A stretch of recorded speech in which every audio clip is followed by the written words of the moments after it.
Ladies and gentlemen, boys and girls, this is Alex Mason podcast. And you know what I do, right? I bring the right people to you. So you can listen to them so that out of their utterances, you can pick one or two things that can work for you. You know I've had Easy on my podcast, catering, Wade, and so many more. And you must have learned one or two things. The question is, who's next? Samson is next. Samson is an entrepreneur. He's a businessman. He owns a barbershop, and he is shooting for the moon. Mr. Samson, welcome to my program. Thank you. Nice to meet you. Great. Mr. Samson, please, can you introduce yourself? Yeah, my name is Eliasone Samson. I co-own a business called Esplanade Barbershop. Kenny's doing Baltimore, my business partner, and I'm also into full-time cosmetology.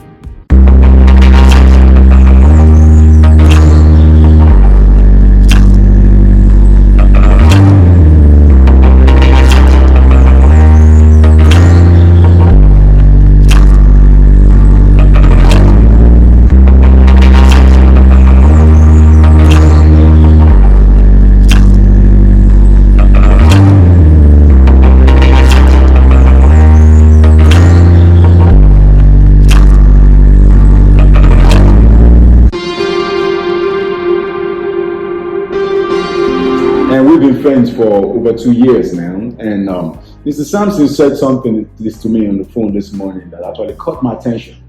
And what he said, I will not tell you because I want you to hear that from him.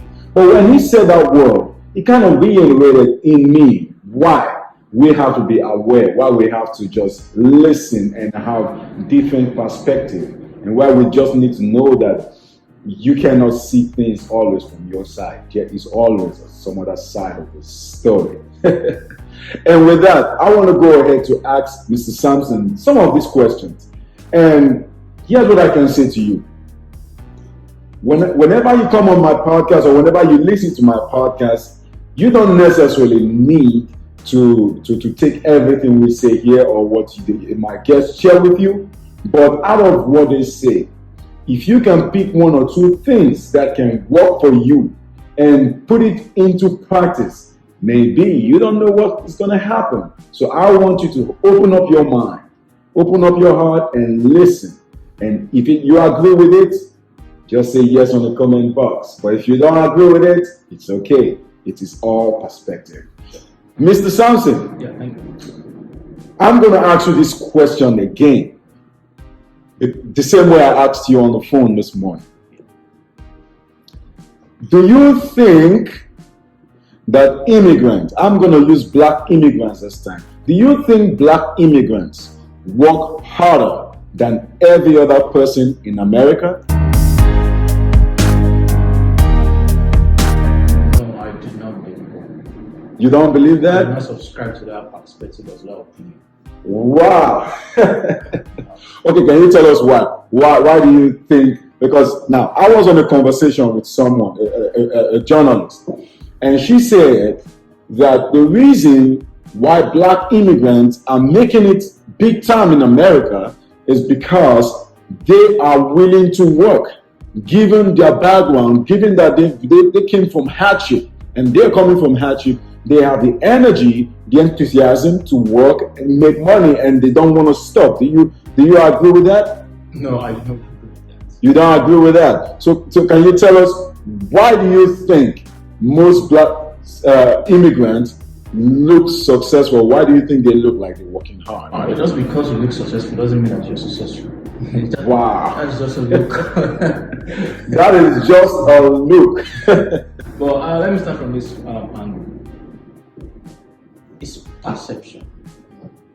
I remember I did a course, Mindful 241, part of my prerequisites, and we actually trashed that out for hours in class, talking about perception. You can buy a product from Gucci.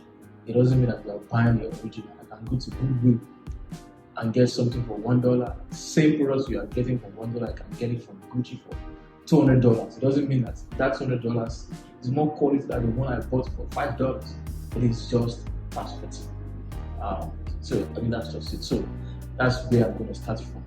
Yeah, I mean Black Americans. I'm black. Who's black? We have to always look at the foundation of things before we judge. We have to get our facts right. And when I came to the country, I used to have that opinion, not until I was able to use or leverage what I do to gather information. And I actually had to live in that society to understand how and why these people we perceive to be like this, like lazy people. You know, there's a there's a history of slavery. The Black Americans had history of slavery by the white people, by their forefathers. Let me use that word forefathers, because right now, white people, the younger generation, I wouldn't say they're innocent, but at least they were not there when that history happened.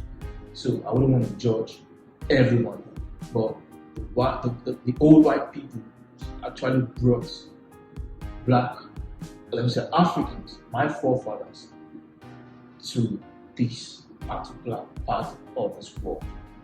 They struggled for years, they worked. At some point, they could not even go to school with the white people. They were denied of some certain rights. And it took years of struggle, to emancipate from these, let me say, inhumane hearts. Now, after they found themselves in that emancipation, right, they had to start afresh. They had to first of all discover whom they are. And the journey of self-discovery took years.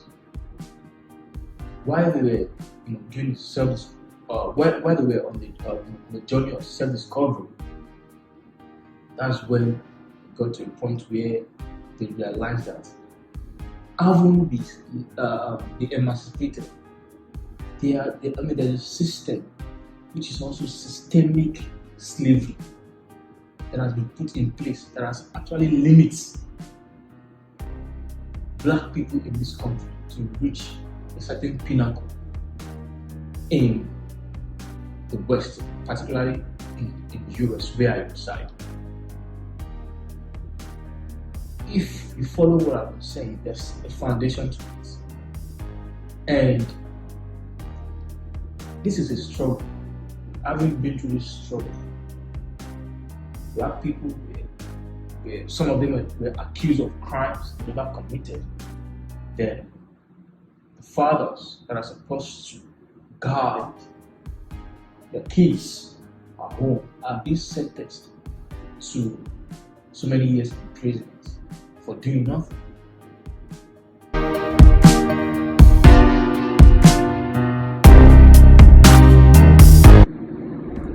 Having said that, these are the foundation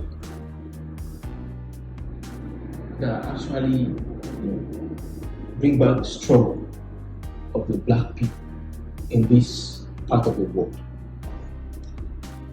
And if you look at it, there is one phenomenal issue going on in the black African American community. Fathers are not at home. Fathers are not at home. We are these fathers that are in jail. The fact that fathers are not at home actually led some young kids to be parents when they were kids. Mom is at home with 3 kids. They have to survive. We pay bills here in this part of the world monthly. We actually even pay for our breath. So the mom has to go to, she has to make sure that she puts food on the table. And while these kids are growing, there was nobody at home to guide them through. Then they make some certain mistakes, just like every other team in any part of the world. And I don't make those mistakes. American being a system. Probably a case of theft, right, can actually make you have records. And having records at a younger age, by the time you get to some point where you need yourself to be doing things, those records are already denying you of some certain opportunity. Some of us back in Nigeria, back in Africa, the crime that we committed, that our parents, that our community was able to guide us through to get to this point, and the same crime those black young African Americans committed that made them to have records on their names. And they get to a point where they have to look for alternatives to put food on the table to survive. Then they go to the store to look for job. They run the background check. They said, "Oh no, you have to because you have so criminal record, you can't work here." Then they get frustrated. That's when the issue of drug addiction comes in. That is where the issue of prostitution comes in. Those are the things, because there was no guidance. Those are the things that are going to be coming into their mind. So, coming from Africa, having passed through a communalistic system that helps us, that shaping us, we are able to come here to automatically distinguish what to do and what not to do. So if you look at this little analysis, you'll be able to realize that it is not that black Americans, at least some of them, are already soaked in the system. And by the time they get to that point of getting through these opportunities, then they get denied. And mind you, we have a lot of black Americans that are medical doctors. We have a lot of black Americans that are lawyers. Mention any field in this part of the world, you have black Americans that are doing very well. So why are we just seeing one person to judge the whole? Why are we using one person to judge entire race? I think it's very unfair. Are you trying to say that adversity introduces a man to himself? You think that most people are successful in life, or the black Americans we see today, if I might just reference that to our topic, do you think that Igbos in Nigeria, which are from the eastern part of Nigeria, do you think because they've gone through a lot of hardship that is why they've been able to be successful in business? No, I just thought there was a particular issue. There was an issue that set the Igbos back before the Civil War. The Igbos were everywhere. They were the vice chancellor. We have them as prime minister. We have them in almost key places in Nigeria. But Civil War set in. There was a setback in the eastern part of Nigeria. Now, at that point in time, I want to believe that some certain tribe in Nigeria might want to see the Igbos as lazy people as at that time. Probably those people who were not fully equipped with history. And that's the reason why I'm strongly supporting my people. I want to believe that those who see black Americans as lazy are ignorant. They didn't pay key attention to history. So what I'm saying is that the Igbos in Nigeria, as at that time, after Civil War, why might be seen as, why are these people like this? Why is malnutrition? Why is that? It's chaos. But the Igbos haven't passed through that stage. And some of them went to Kano, some of them went to Lagos. They formed a community. Now the community is so strong enough that if you are in Lagos, if you do not seek the support of the Igbos politically, it's very difficult for you to win an election. So what I'm saying is that you have to learn the history behind people before you start passing judgment. If not, you're committing blunders, fallacies, especially fallacy of generalization. Now, I just want to understand something because 2 weeks ago I was in the mall. I was networking, sharing my business card, and I ran into this Black American man. And when I gave him my card, we had a really nice conversation, and then I walked away. And he met me on my way out, and he said something to me.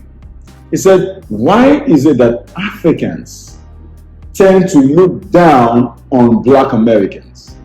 Why is it that Nigerians, most especially, look down on Black Americans?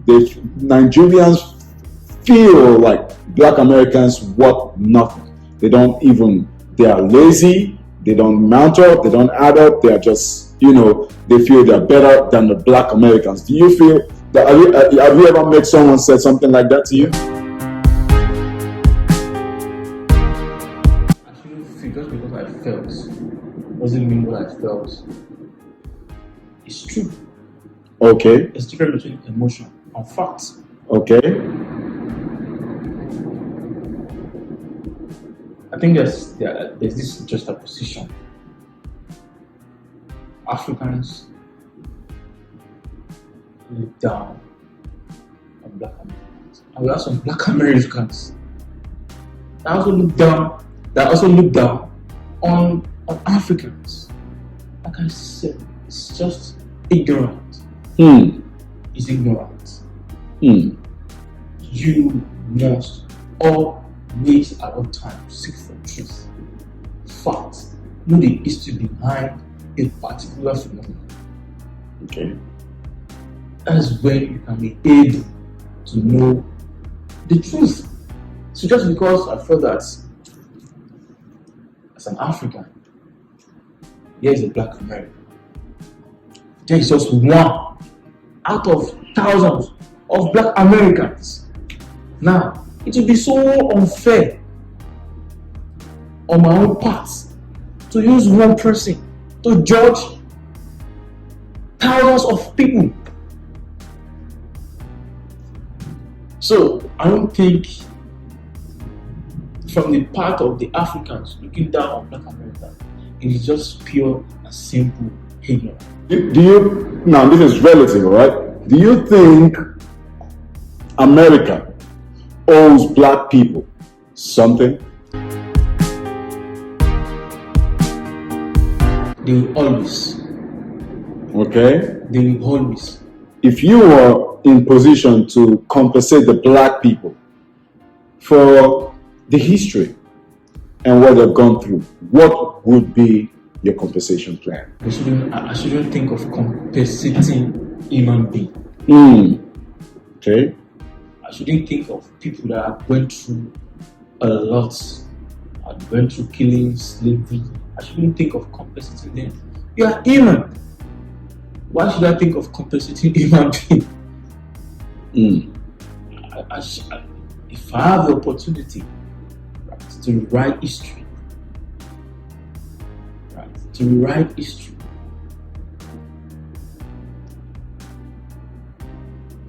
I shouldn't think. In fact, it's emotional right now because thinking of compensating those who were in their continent, those who had their identity, those whose identity was stolen away from them.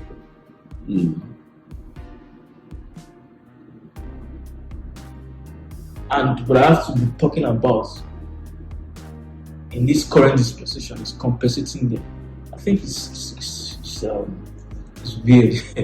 Okay. So, I mean, are you trying to say that nobody should be compensated for nothing? We should all have equal rights and opportunity. Okay, but would you agree with me that some set of people feel that they've gone through a lot of chaos and they've gone through a lot of hard time and that you get more compensation or more leniency from the system? I think what we should all do right now is to fight the system that discriminates, that gentrifies. Should make sure that every child both black, Spanish should have same rights as any other person. As whites, in fact, let me be blunt, as whites, as our white counterparts.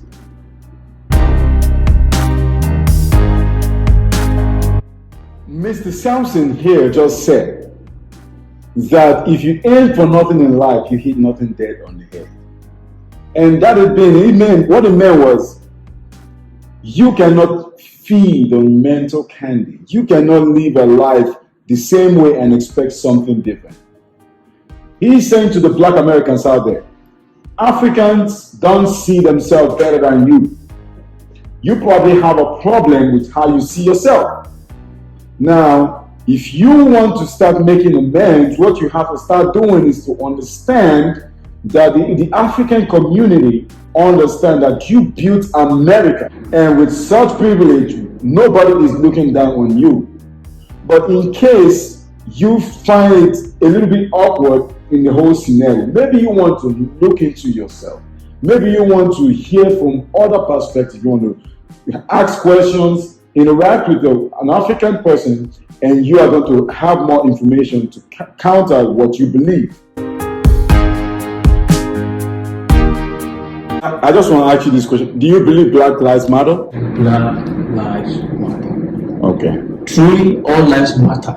Okay. But Black Lives Matter. Okay, Black Lives Matter. So, do you think the blacks should distinguish themselves? Oh, I'm Black African, I'm Black American. We are all black. Okay, so regardless of where the black is from, black is black. Black is black. Oh, great. You hear that? Regardless of where you're from, black is black. Black is black. So here's the thing. I mean, I'm really enjoying this conversation. You know, it's one of those casual conversations where we just get to share our thoughts and just take something home that that we might just ponder over. Mr. Sampson, what are you going to say to someone who just moved to America right now, watching this show? Someone who just moved about a week ago or a month ago, who is still trying to navigate his way.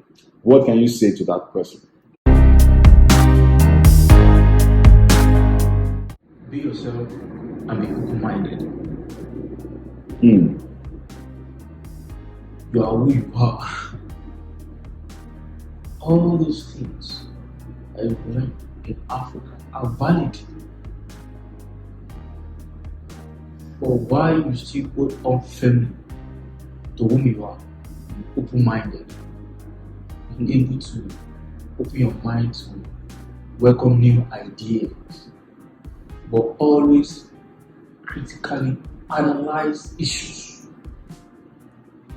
Critically, don't just take things hook, line, and sinker. Be yourself, at the same time, open-minded. I know it is very, very difficult to do.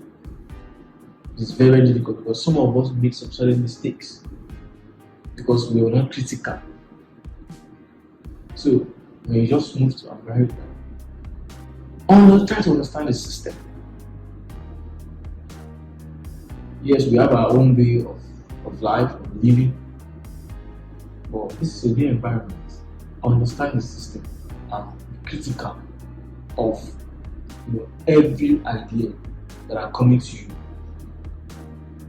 That is very, very important because they said the difference between poor men and rich men is how they think. Mm-hmm. So if you are if you do not get that mental orientation right, if you do not equip yourself with positive thinking, you might spend so many years, 10, 20 years in America, and you see that you've wasted so many years. America is very easy for you to lose yourself. It's very, very easy. So, but if you can stay true to whom you are, be open-minded, then be critical. I think the sky is the stepping stone. So, Mr. Sampson, what can you say to Black Americans out there? Those of them who believe that Africans are looking down on them. What can you say to them? I mean, I have a couple of things to tell you guys. You passed through slavery. You passed through colonialism. The same set of people that brought you or your forefathers, our forefathers, to Africa are the same people who came to Africa to colonize us. And we are still struggling with that today in Africa. So it's just a mind thing. We are brothers, we are black, we have the same color. It is only some that are ignorant and are thinking less of this you and the struggle. It is not hard. And we believe as time goes by, we have opportunities to go on a campaign where you and I can see ourselves as one. And I think it's happening right now because lately there's a lot of Black American brothers that are in Africa that are doing very well. They own homes, they own businesses in Africa, motherland. So I think we need to start reorientating ourselves. We need to start in going out. And I also tell Black Americans, please start traveling. Start getting on that plane to the motherland. Go and see things for yourself. Then you can be able to better understand that we are one. We are one. Thank you so much, Mr. Sam. Man, I like this. You know, someone said that if there is no enemy within, then the enemy outside can do us no harm. And from what Mr. Sam just said now, he said, hey, understand that the war you might be fighting is just within. If you can overcome what is within, what is outside can do you no harm. See every black person you see as a brother, because no one is looking down on you. And if you are new in America, stay put, work hard, and be yourself. All right. So, what do you have to say about generally those who are not blacks, from all walks of life? How do you think they should view the black people?